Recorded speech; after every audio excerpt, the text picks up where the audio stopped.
우리는 이스라엘 백성들의 출애굽의 역사를 너무너무 잘 알고 있습니다. 하나님께서 애굽에 10가지 재앙을 내리십니다. 바로가 두 손 들고 항복하고 이스라엘 백성들을 해방시켜 줍니다. 모세가 200만 명의 이스라엘 백성들을 이끌고 드디어 출애굽을 하게 된 것입니다.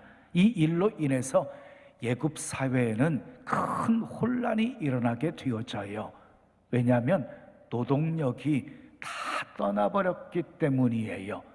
벽돌 공장이 가동이 되지 않고 그래서 모든 공사가 다 중단이 되어져 버립니다. 농사 지을 사람이 없었습니다.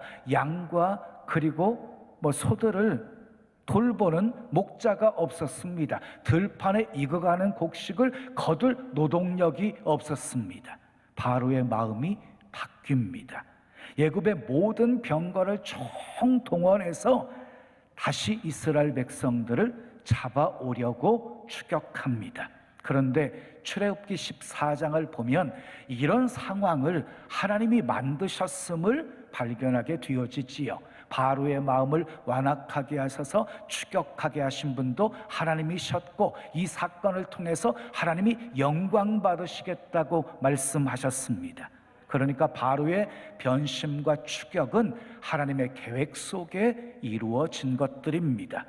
무기 없는, 무기도 갖추고 있지 않는 이스라엘 백성들을 잡으려고 애굽의 최정예 부대가 총동원되어지고 최고의 지휘관들이 총동원되어져서 이스라엘 백성들을 추격하게 된 것입니다. 정말 두렵고 떨리는 상황이었습니다. 점점 애굽의 군사들은 가까이 다가오고 있었습니다. 말 그대로 사면초가였습니다. 앞을 보면 홍해가 가로막고 있고 뒤에는 애굽 군대가 맹렬하게 자기들을 향해서 추격하고 있었습니다. 앞으로 가도 죽음이고 뒤로 가도 죽음이었습니다. 앞으로 가도 문제였고 뒤로 가도 문제였습니다. 여러분, 아무리 어려운 문제가 닥쳐와도요, 그 문제를 해결할 수 있다는 확신이 있으면 문제가 되지를 않아요. 아무리 높은 산이 앞을 가로막고 있어도 그 산을 넘어갈 수 있다고 한다면 결코 문제가 되지 않아요. 그러나 지금 이스라엘 백성들이 처한 상황은요, 이러지도 저러지도 못할 그런 상황이었습니다. 그들은 하나님께 부르짖었어요. 그러나 부르짖다가 상황이 달라지지 않으니까 그 부르짖는 기도가 원망과 불평으로 바뀌어지게 되어집니다. 애굽의 매장지가 없어 우리를 이끌어내어 이 광야에서 죽게 하느냐, 광야에서 죽는 것보다 애굽 사람을 섬기는 것이 낫겠노라. 사실 이스라엘 백성들이 애굽에 있을 때 행복했습니까? 말할 수 없는 고역이 있었고, 남아가 태어나면 나일강에 던져야 되는 그런 고통이 있었어요. 그 고통 속에서 하나님께 부르짖어 기도했더니 하나님이 그들의 기도를 들으시고 모세를 통해서 애굽의 재앙을 내리시고 기적같이 자유와 해방을 얻게 되어진 거예요. 하나님이 역사하셨어요. 하나님이 구원하셨어요. 죽이시려고 구원한 것이 아니라 살리시려고 구원하신 거예요. 그렇다면 이스라엘 백성들은 끝까지 하나님을 신뢰하면 되는 것이었어요.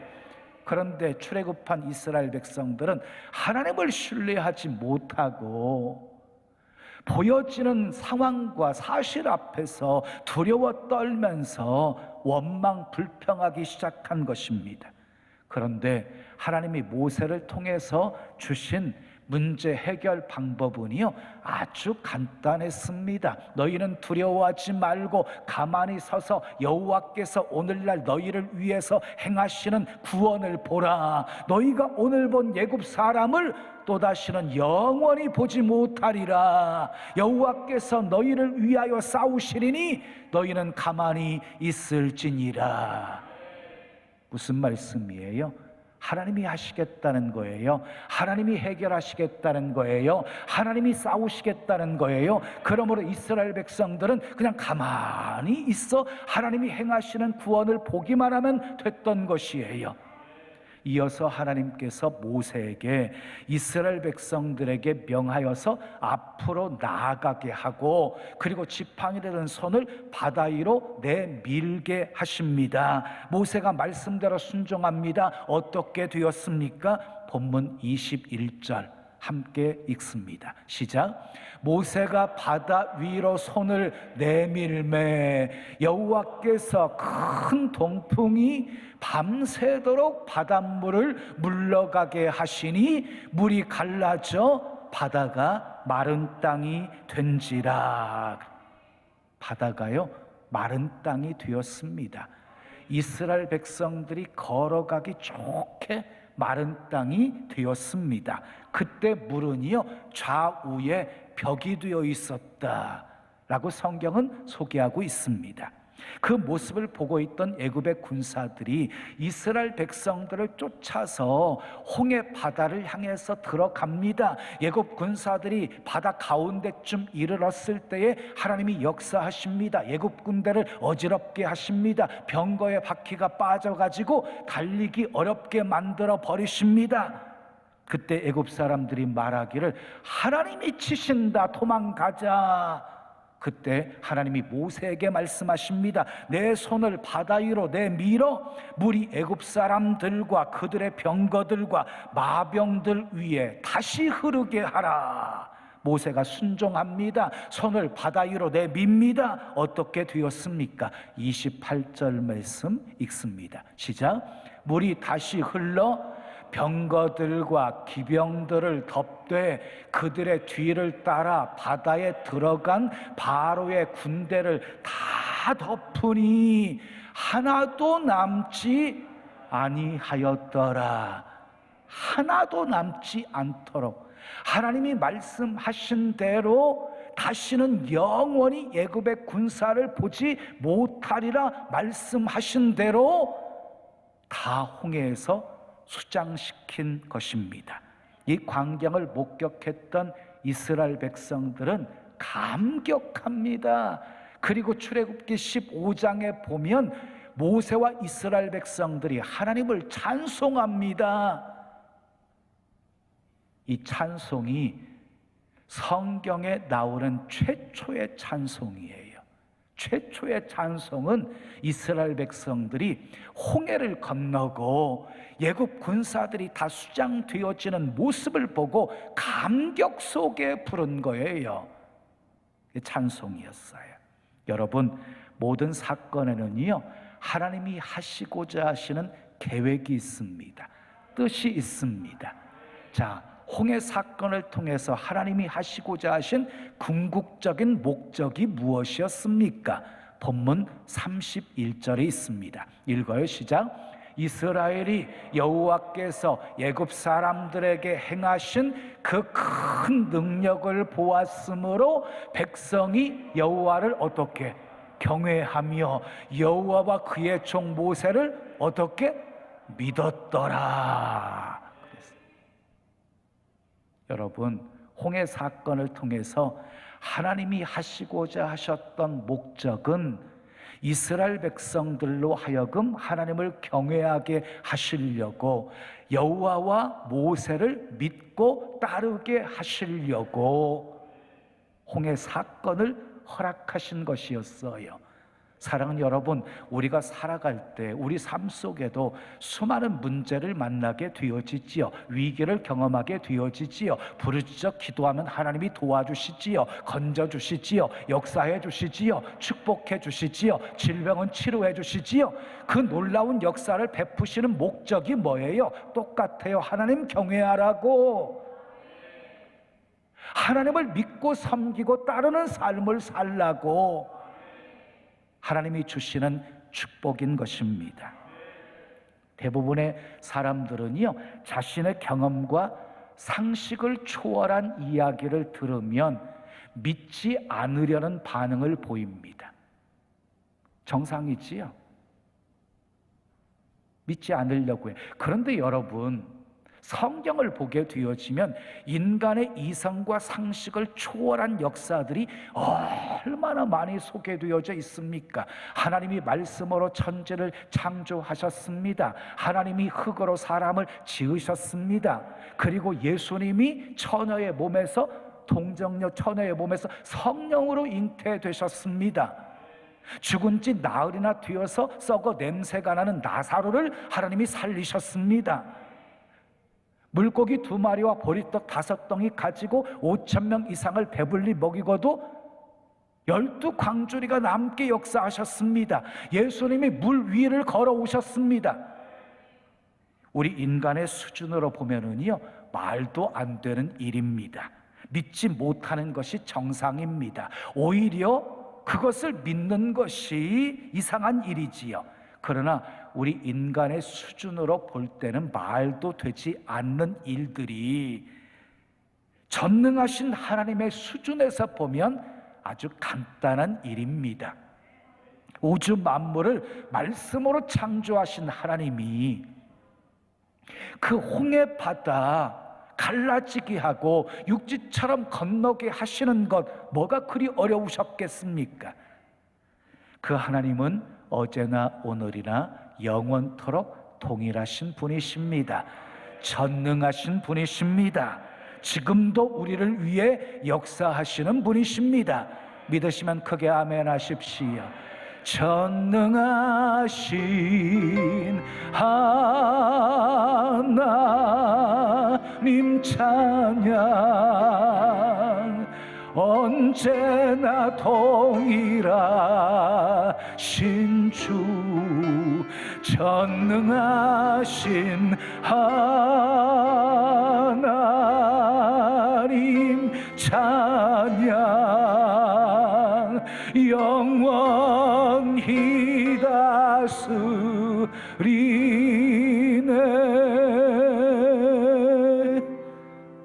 하나님은 전능하신 분이십니다. 오늘은 우리를 위해서 역사하시는 하나님이 어떻게 역사하시는지를 살펴보면서 함께 은혜를 나누려고 합니다. 첫 번째, 따라하겠습니다. 우리를 위해 큰 동풍을 준비하십니다. 21절 말씀 우리 함께 읽겠습니다. 시작.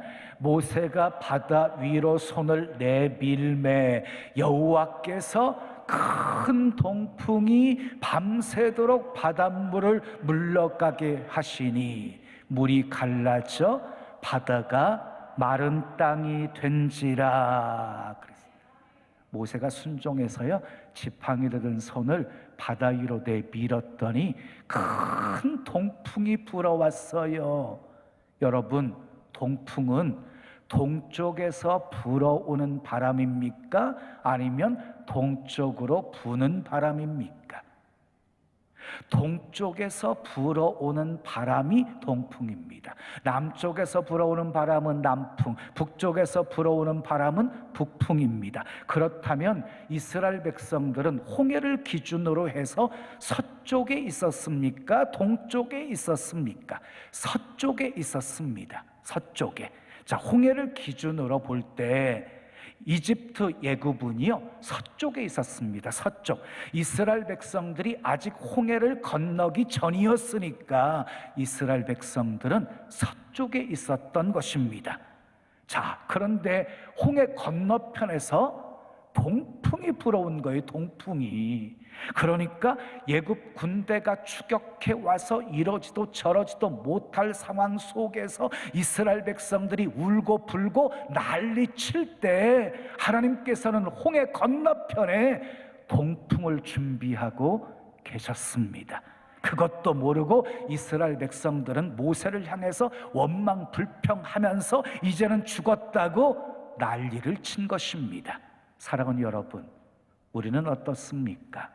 이스라엘 백성들처럼 눈에 보여지는 상황과 현상만 바라보면서 두려워하고 원망 불평하고 있지는 않으십니까? 하나님은 지금도 보이지 않는 곳에서 동풍을 준비하고 계십니다. 믿으시면 크게 아멘. 지금도 동풍은 불고 있습니다. 두 번째 따라하겠습니다. 우리를 위해 밤새도록 일하십니다. 자, 21절 말씀 다시 한번 읽어요. 시작. 모세가 바다 위로 손을 내밀매 여호와께서 큰 동풍이 밤새도록 바닷물을 물러가게 하시니 물이 갈라져 바다가 마른 땅이 된지라. 그랬어요. 여러분, 홍해는요, 모세가 지팡이를 든 손을 바다 위로 내미는 순간 한순간에 쫙 하고 갈라진 것이 아니에요. 그 장면은 영화에서나 보여지는 장면이지. 하나님이요, 큰 동풍이 불어오게 하셔서 밤새도록 바닷물 물러가게 하십니다. 근데 하나님은 참 세밀하시지요. 마른 땅이 되게 하셨어요. 건너가기 좋게끔 하나님이 역사하신 거예요. 그런데 여기서 우리가 주목해야 될 것은요, 하나님은 순식간에 홍해를 가르시고 마른 땅이 되게 하실 수 있는 분이신데 왜 밤새도록 일하셨느냐는 거예요. 여러분, 우리 입장에서는 1분 1초가 급하지만 하나님은 왜 천천히 일하셨을까요?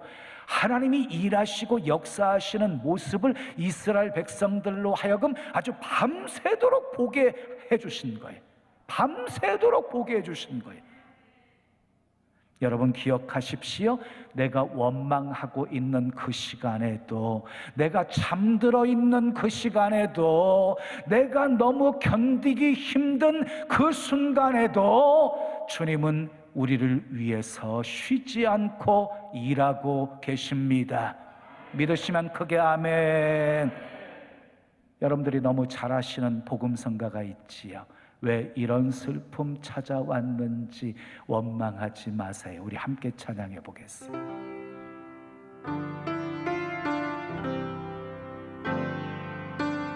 왜 이런 슬픔 찾아왔는지 원망하지 마세요. 당신이 잃은 것보다 주님께 받은 은혜 더욱 많음에 감사하세요. 너무 견디기 힘든 지금 이 순간에도 주님이 일하고 계시잖아요. 남들은 지쳐 앉아 있을지라도 당신만은 일어서세요. 저는 이 찬양에서요, 가장 마음에 와닿고 힘이 되고 위로가 되는 가사가요, 너무 견디기 힘든 지금 이 순간에도 주님이 일하고 계시잖아요. 이 가사였어요. 힘들고 지쳐 넘어져 있는 상황 속에서 지금도 나를 위해 일하고 계신다는 그 믿음 때문에 다시 펄떡 주저앉았던 자리에서 일어날 수 있었어요. 일어나십시오. 힘을 내십시오. 주님은 지금도 우리를 위해 쉬지 않고 일하고 계십니다. 아멘. 마지막 세 번째 따라해요. 우리를 위해 싸우십니다. 자, 하나님이요 19절 20절을 보면 이스라엘 진 앞에서 움직였던 여호와의 사자가 뒤로 옮겨갔다고 그랬지요. 구름 기둥도 뒤로 옮겨갔다고 그랬지요. 예굽 진영의 구름과 어둠이 가득하고 이스라엘 진영은 밤이 밝게 하셔서 저쪽이 이쪽을 가까이 하지 못하게 하나님이 역사하셨다고 했지요. 이때 애굽의 군사들은 깨달아야 됐어요. 하나님이 저들을 위해서 싸우신다, 도망가자 하고 포기하고 돌아가야 됐어요. 그런데 끝까지 추격하다가 뒤늦게서야 깨닫습니다. 23절에서 25절 말씀 읽습니다. 시작. 애굽 사람들과 바로의 말들, 병거들과 그 마병들이 다 그들의 뒤를 추격하여 바다 가운데로 들어오는지라. 새벽에 여호와께서 불과 구름 기둥 가운데서 애굽 군대를 보시고 애굽 군대를 어지럽게 하시며 그들의 병거 바퀴를 벗겨서 달리기가 어렵게 하시니 애굽 사람들이 이르되 이스라엘 앞에서 우리가 도망하자. 여호와가 그들을 위하여 싸워 애굽 사람을 치는도다. 이스라엘 백성들이 홍해를 건너니까 애굽 사람들도 추격했어요. 그런데 애굽 군대가 바다 가운데 이르렀을 때 하나님이 역사하시죠. 애굽 군대를 어지럽게 만들어 버리시고 병거의 바퀴가 빠져서 달리기 어렵게 만들어 버리십니다. 그때서야 이 애굽의 군사들이 하나님이 그들을 위하여 우리를 치시는도다, 도망가자라고 말합니다. 그러나 때는 늦었습니다. 하나님이 한 사람도 남기지 않고 다 수장시켜 버리십니다. 사랑하는 여러분, 하나님은 우리를 위해서 싸우시는 분이십니다. 이스라엘 백성들을 위해서 싸우셨습니다.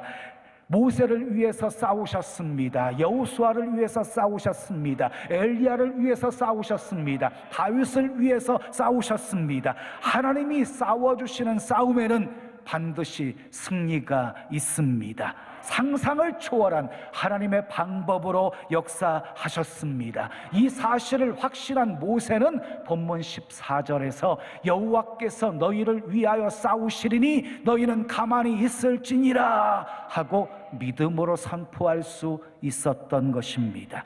사도 바울도 로마서 8장 31절에 그런즉 이 일에 대하여 우리가 무슨 말 하리요? 만일 하나님이 우리를 위하시면 누가 우리를 대적하리요? 37절에 보면 이 모든 일에 우리를 사랑하시는 이로 말미암아 우리가 넉넉히 이기느니라 승리를 선포하고 있습니다. 시편 기자도 시편 118편 6절 7절에 여호와는 내 편이시라 내가 두려워 아니하리니 사람이 내게 어찌할꼬 여호와께서 내 편이 되사 나를 돕는 자들 중에 계시니 그러므로 나를 미워하는 자들에게 보응하시는 것을 내가 보리로다. 그렇게 승리를 확신하며 선포할 수 있었던 것입니다. 사랑하는 여러분, 하나님은 나를 사랑하십니다. 하나님은 항상 내 편이십니다. 그래서 우리는 넉넉히 이길 수 있습니다.